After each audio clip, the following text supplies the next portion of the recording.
My fiancé said, "Don't come to my office party. It's just for staff." I showed up anyway, because I own the company. When her coworkers saw me walk in, she tried to pretend we'd broken up. Then I grabbed the mic and announced her promotion to ex-fiancée. When I first met Elena, she wasn't working for my company yet.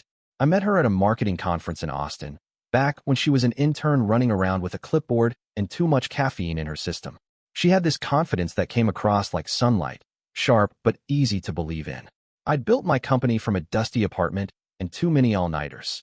At that point, it was thriving enough to have middle management, a board, and a few polished executives representing me while I operated quietly behind the scenes. That anonymity wasn't about paranoia, it was about control.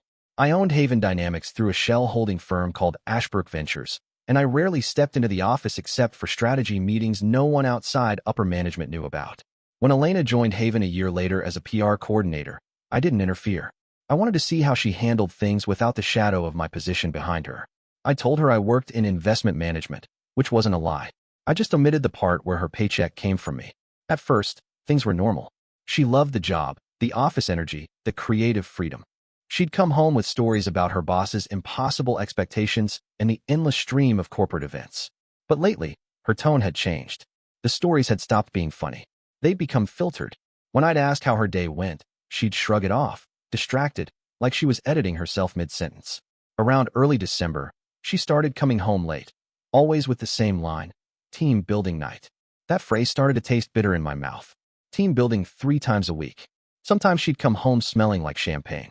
Sometimes like someone else's cologne. She'd begun talking about one coworker more than others. A guy named Corey, who worked in digital campaigns. "He's hilarious," she said once, flipping her hair like she wasn't aware of how she sounded. "He reminds me of you, actually." Same sarcastic humor. The words replayed in my head later that night as I looked at her phone on the counter, screen lighting up with a notification from Corey, team chat. I didn't touch it. I never had to before. But something felt off, like she was building an entire second life around this workplace I technically owned, but had been too distant to see up close. One Thursday, she brought up the annual office Christmas party. I asked if they were inviting plus ones. She hesitated for a second, too long, and then said, "It's just for staff. Company policy this year. The venue's too small." I nodded, pretending not to notice how she avoided eye contact. But I already knew the event's details. The company email had gone out a week before, sent by HR, listing the same venue we'd used for 3 years, a downtown hotel ballroom that could hold 300 people easily.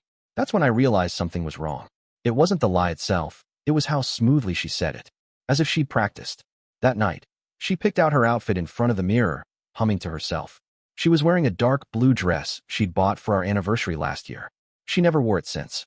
I asked why she chose that one, and she just smiled. "It's festive," she said. The next morning, she left early to help with setup. I watched her car pull out of the driveway, her phone buzzing in the passenger seat. Something inside me shifted. I'd built my entire business empire on reading people, investors, competitors, employees, and yet the person sleeping beside me had managed to blindside me for months. I called Anthony, one of my silent partners who handled operations while I stayed invisible. He was one of the few who knew the full ownership structure. "Hey," I said, keeping my tone light. "You going to the party tonight?" "Yeah, man," he replied. "Why? You thinking of showing up for once?" "I might. But I'm curious. Any +1 restrictions this year?" Anthony laughed. "Nope. HR actually encouraged bringing partners. They even booked a second floor for guests." "What?" I thanked him, hung up, and sat in silence. That one word, encouraged, hit me harder than anything else. Around 8 p.m., my phone buzzed with a text from Elena. "Don't wait up. It's running late." I didn't reply. Instead, I opened Instagram and scrolled through a few of Haven's employee posts. Nothing unusual at first. Decorations, team selfies, the CEO Mr. Ashford doing his generic, "We appreciate you all" speech. But then I saw one story reposted by a junior analyst. A photo of Elena leaning close to Corey, champagne glasses clinking, both of them grinning like high school sweethearts. The caption said, "PR power couple killing it tonight." Something in me went cold. I didn't feel jealousy. I felt insulted. My fiancé, standing in my hotel, celebrating under the company name I built from debt and sleepless nights, while pretending I didn't exist. By 8:45, I was already changing into a suit. Not the tailored one from board meetings. Something simpler, cleaner, the kind of thing an investor would wear when checking in on his asset. I arrived at the hotel at 9:30. The valet asked if I was there for the Haven party. I said yes. He opened the door with a smile. unaware that the man walking in was the hidden majority owner of half the building. The lobby smelled like cinnamon and money, polished marble, dim lights, a jazz trio echoing from the ballroom. I paused by the entrance, scanning the room before stepping in. The staff had done a good job. Decorations were tasteful, the bar full, the crowd buzzing. I saw several faces I recognized from quarterly reports. None of them recognized me. At the center of the room stood Elena, laughing at something Corey said. Her hand rested on his sleeve. When her eyes caught mine across the room, her smile faltered so quickly it looked like she'd been struck. She whispered something to Corey, who turned to look, confused. Then she grabbed her purse and walked toward me, her expression switching from shock to irritation. "What are you doing here?" she hissed under her breath. "Celebrating," I said. "Big year. You weren't supposed to come. It's for employees only." "So I heard." Her voice lowered even more. "Grant, please, not here. People will get the wrong idea." "What idea would that be?" Before she could answer, one of her coworkers, a tall woman in HR, approached with a bright smile. "Oh, hi. You must be Elena's ex. She told us you two broke up months ago." I stared at Elena. She froze. The woman laughed awkwardly and wandered off when the silence stretched too long. Elena tried to explain, stumbling over half-finished excuses. Something about keeping work and personal life separate, about avoiding awkwardness. But I barely heard her. My attention was elsewhere. On the way, Corey had put his arm around another woman moments ago, only to pull away when he noticed us. I realized she'd been living a double life, not just emotionally, but socially. Telling people she was single, downplaying our relationship, blending into this image she'd built at work. Maybe to seem more available. Maybe to climb faster. I didn't argue. I didn't accuse her. I just smiled, told her to enjoy the party, and walked toward the bar. That's when Mr. Ashford, the public CEO I'd installed years ago, spotted me and nearly dropped his drink. "Grant," he whispered, "what the hell are you doing here? They don't even know you exist." "I know," I said. "That's the fun part." He pulled me aside, nervous. "If you're planning to announce anything, please tell me first." "Relax," I said. "I'm just here to observe. Maybe say a few words." I looked back at Elena, who was now laughing too loudly, pretending everything was fine. The sight of it flipped a switch in my head. This wasn't about jealousy anymore. It was about deception, about watching someone rewrite reality while standing inside the truth you built. By the time the band started their next set, I'd already made my decision. Tomorrow, everyone in that ballroom would know exactly who I was. And Elena would learn that some masks don't just slip, they burn. I didn't sleep much that night. The party image replayed in my mind like a loop I couldn't pause. Elena's dress, her laugh, the way she'd looked at me as if I were the intruder. I sat on the edge of the bed until dawn, thinking not just about her, but about the strange irony of it all. The company I'd built from nothing had turned into a place where I was invisible. My fiancée, who owed half her professional growth to that very structure, now acted as if being connected to me was an embarrassment she had to hide. The next morning, the emails began pouring in. Employees thanking me, under my pseudonym, for a wonderful event. HR congratulating everyone for a successful night. Not one person mentioned what they'd seen. It was almost impressive how quickly a room full of people could pretend something never happened. By noon, I decided to stop pretending too. I called my assistant to have my name added to the list for that evening's follow-up event, a smaller after-party meant for management and key clients. It was still at the same hotel. The email had described it as semi-formal, internal only. Perfect. When the sun went down, I dressed again, this time in a black suit and coat. I took a cab instead of driving. The anonymity helped me think. On the way there, I stared out the window and wondered how many times I'd chosen comfort over confrontation. The truth was, I'd been too cautious, too careful not to disturb the illusion of peace. That night, the illusion would die. The ballroom looked different this time. Dimmed lights, fewer people, more expensive liquor. The small jazz trio had been replaced by a DJ playing low ambient music. Conversations buzzed in corners. I recognized faces from every department. When I walked in, I noticed how quickly people's eyes flickered toward me, then away.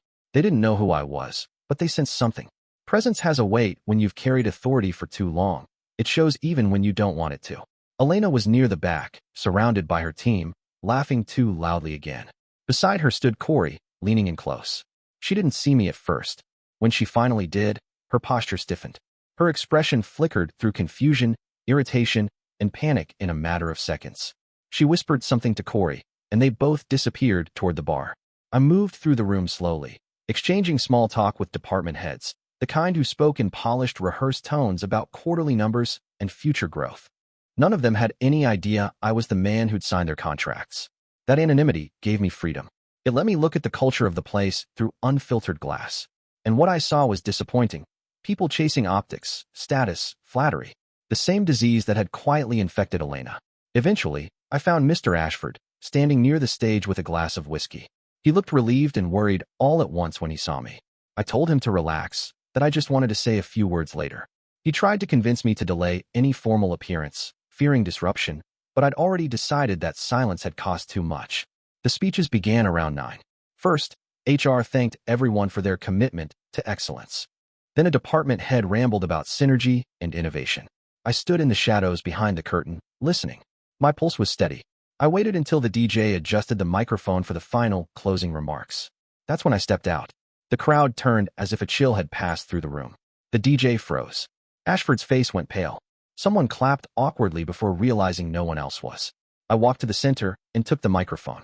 My voice carried easily, trained by years of pitching investors. I introduced myself with my full name, Grant Warren, and told them I had something to share. For a moment, there was polite confusion. Then someone in the back whispered the company name. The murmurs spread like static. Recognition clicked in a few faces, mostly from old reports or legal memos they'd never read carefully enough. The realization that the silent partner was standing right there hit the room like a quiet explosion. I spoke calmly about the company's founding, about how it had started with 3 people and a borrowed laptop. I thanked everyone for helping it grow into what it was now. My tone was composed, measured, until I shifted. I said transparency mattered. That honesty, both professional and personal, defined culture. And that sometimes, hidden things rot what you build if you ignore them too long.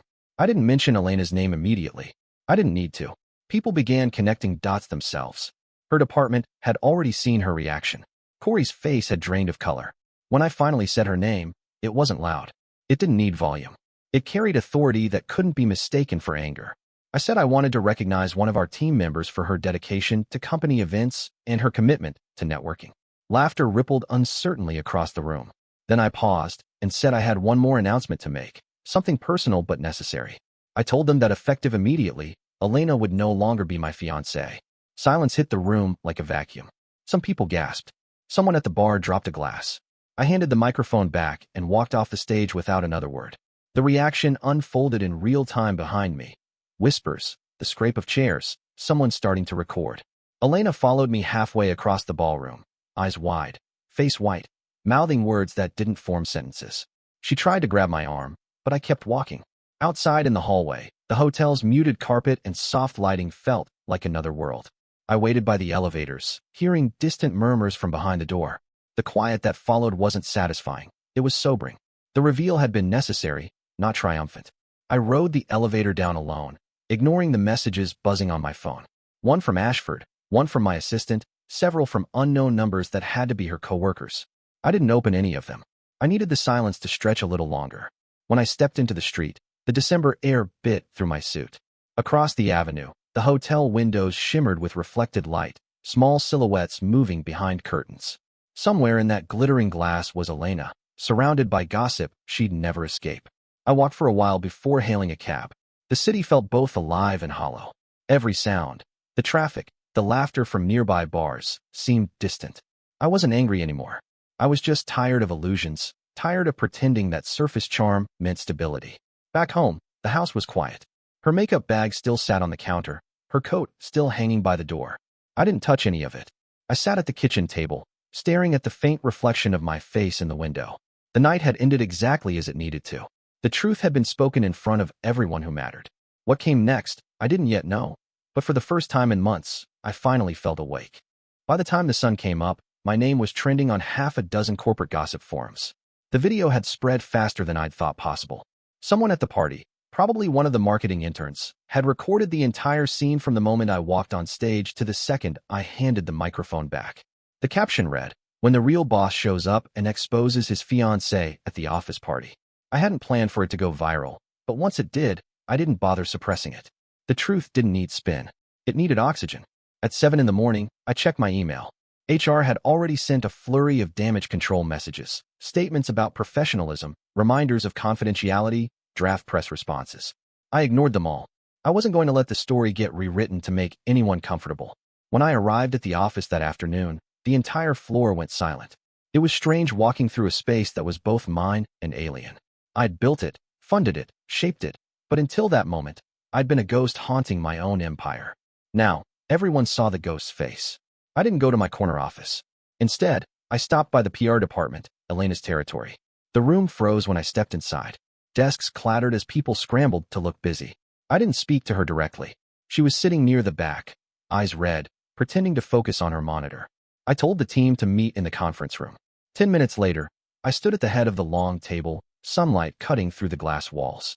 Nobody said a word. I addressed them not as the betrayed fiancé, but as the owner. I spoke about trust, about representation, about how every company, especially one built on branding and perception, needed integrity more than slogans. I didn't mention Elena's name, but every sentence was a shadow that stretched in her direction. When the meeting ended, she was the last to stand. Her voice cracked when she said she wanted to explain. I told her she didn't know me that in the office.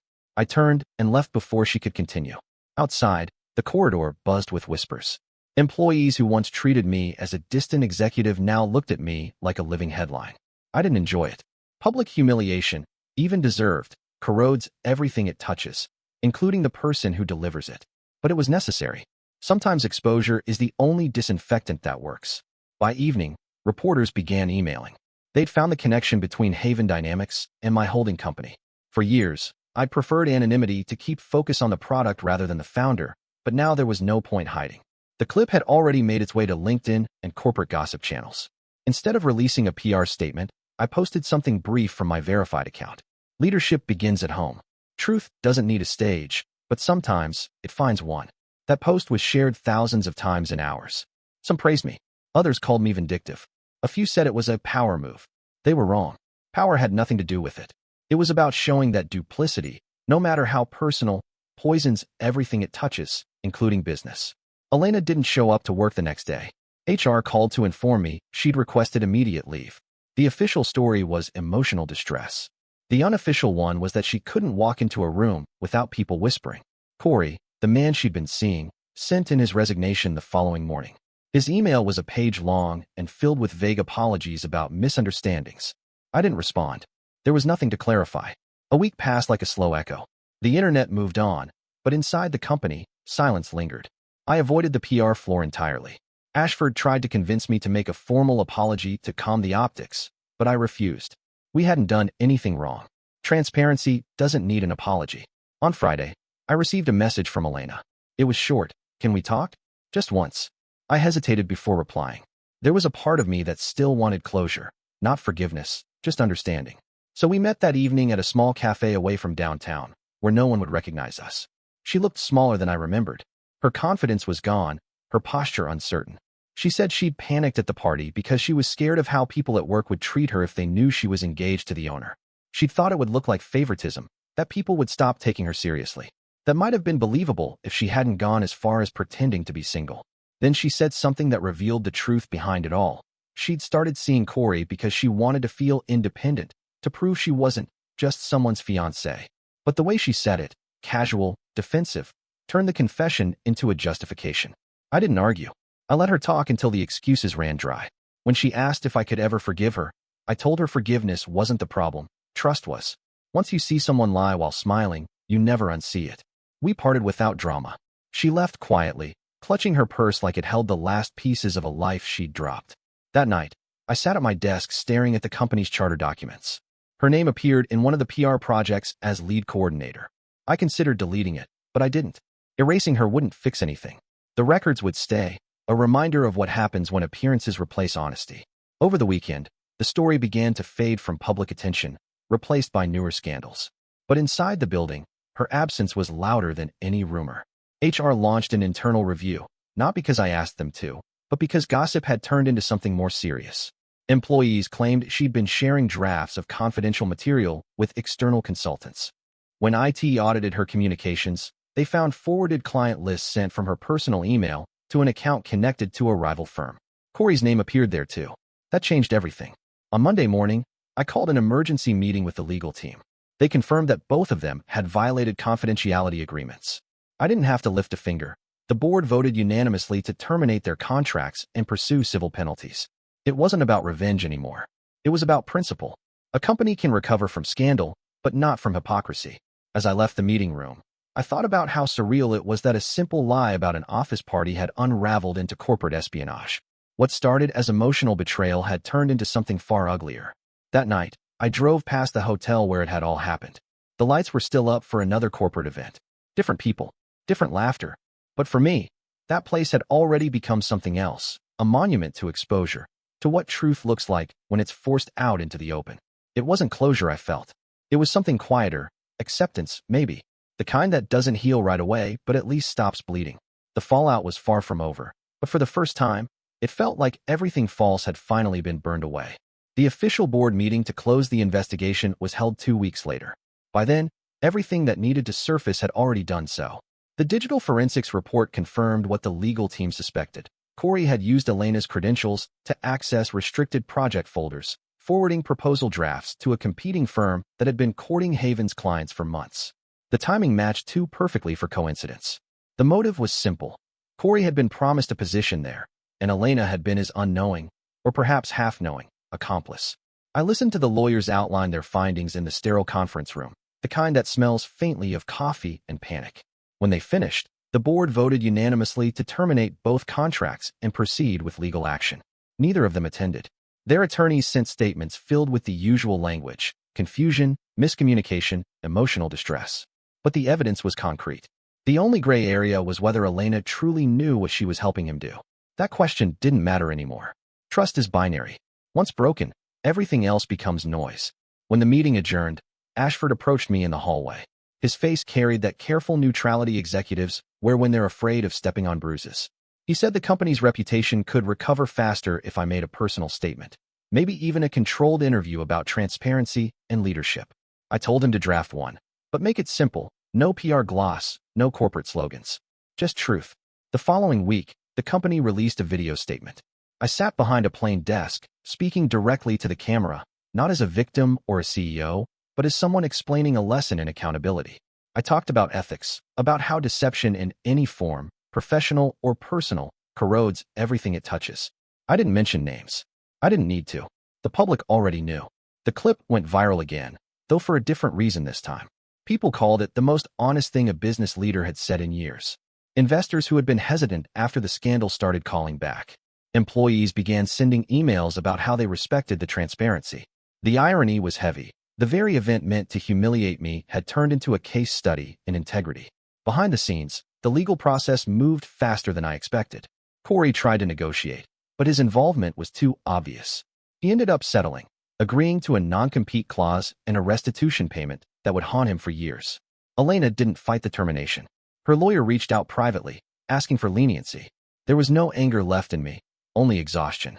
I told them I wouldn't pursue her financially, only that she was permanently blacklisted from any affiliated firm. They accepted without argument. A month later, I read that she had moved back to her hometown and started working at a small marketing agency, the kind that managed local events and restaurant ads. It was a far fall from where she'd been headed, but not the worst fate. I wasn't interested in destroying her. Some lessons simply deliver themselves. At the company, things shifted. Meetings became quieter, more direct. People looked me in the eye again. HR introduced stricter boundaries for interoffice relationships, not because of scandal management, but because the culture itself had changed. Everyone had seen what happens when pretense takes over professionalism. I stopped hiding behind the holding firm and began appearing in quarterly meetings under my real name. For years, I'd believed anonymity gave me perspective, but it had only built distance, the kind where people forget leadership is human. When I finally stepped into the open, I saw how much had gone unspoken. And strangely, I felt lighter. In the following months, the company regained its footing. A client that had nearly defected returned after seeing the transparency with which we handled everything. Investors praised the honesty. Articles framed it as a case of ethical disruption, the kind of headline that feeds think pieces and MBA discussions. I ignored most of it. I wasn't looking for vindication. I only wanted the noise to fade. At home, the quiet took longer to settle. There were traces of her everywhere, small things I hadn't noticed before. A scarf tucked into the closet, a framed photo on the hallway shelf, her handwriting on sticky notes near my computer. I left them for a while, not out of sentimentality, but because erasing her too quickly felt dishonest. Eventually, one Sunday morning, I boxed everything and stored it in the attic. Not thrown away, just out of sight. like a chapter closed but not burned. Months passed. The hotel where it all happened began hosting other company parties again, and one evening, I received an invitation to an event there, a charity gala hosted by a partner firm. I almost declined, but something made me accept. I arrived late, walked into the same ballroom, and it was surreal how ordinary it felt. Different faces, same chandeliers, same stage. The air carried laughter, ambition, small talk, everything that had once concealed betrayal. I stood near the back for a few minutes, unnoticed, then left. Closure doesn't need applause. Sometimes it's just silence that doesn't hurt anymore. The viral video still circulates occasionally. People repost it under captions like, "Don't lie to the boss," or "Best breakup ever." I never comment. They see drama. I see a turning point. A reminder that you can lose someone you love and still come out cleaner for it. One evening, while reviewing a new PR proposal, I came across a young coordinator's name on a press release draft. She'd written about corporate integrity with more sincerity than I'd seen in years. I approved her promotion immediately. Maybe it was sentimental. Maybe it was my way of believing that people still choose honesty, even after watching how easily it shatters. The scandal became a closed file in the archives. No one brought up Elena's name anymore. In meetings, when the subject of internal ethics came up, someone always mentioned that transparency wasn't a policy at Haven Dynamics. It was culture. That was enough for me. Sometimes I still pass the cafe where we had our last conversation. The same tables, same low light, same quiet hum of espresso machines. I never go inside. There's nothing to find there anymore. Just a memory that doesn't ache, only exists. In the end, it wasn't the exposure or the revenge that changed everything. It was what came after, the silence that forced reflection, the absence that made room for clarity. The night I grabbed that microphone, I didn't just end an engagement. I ended a version of myself that tolerated half-truths in the name of peace. Now, when people mention that clip or the story behind it, I smile politely and say it taught me more about leadership than any boardroom ever could.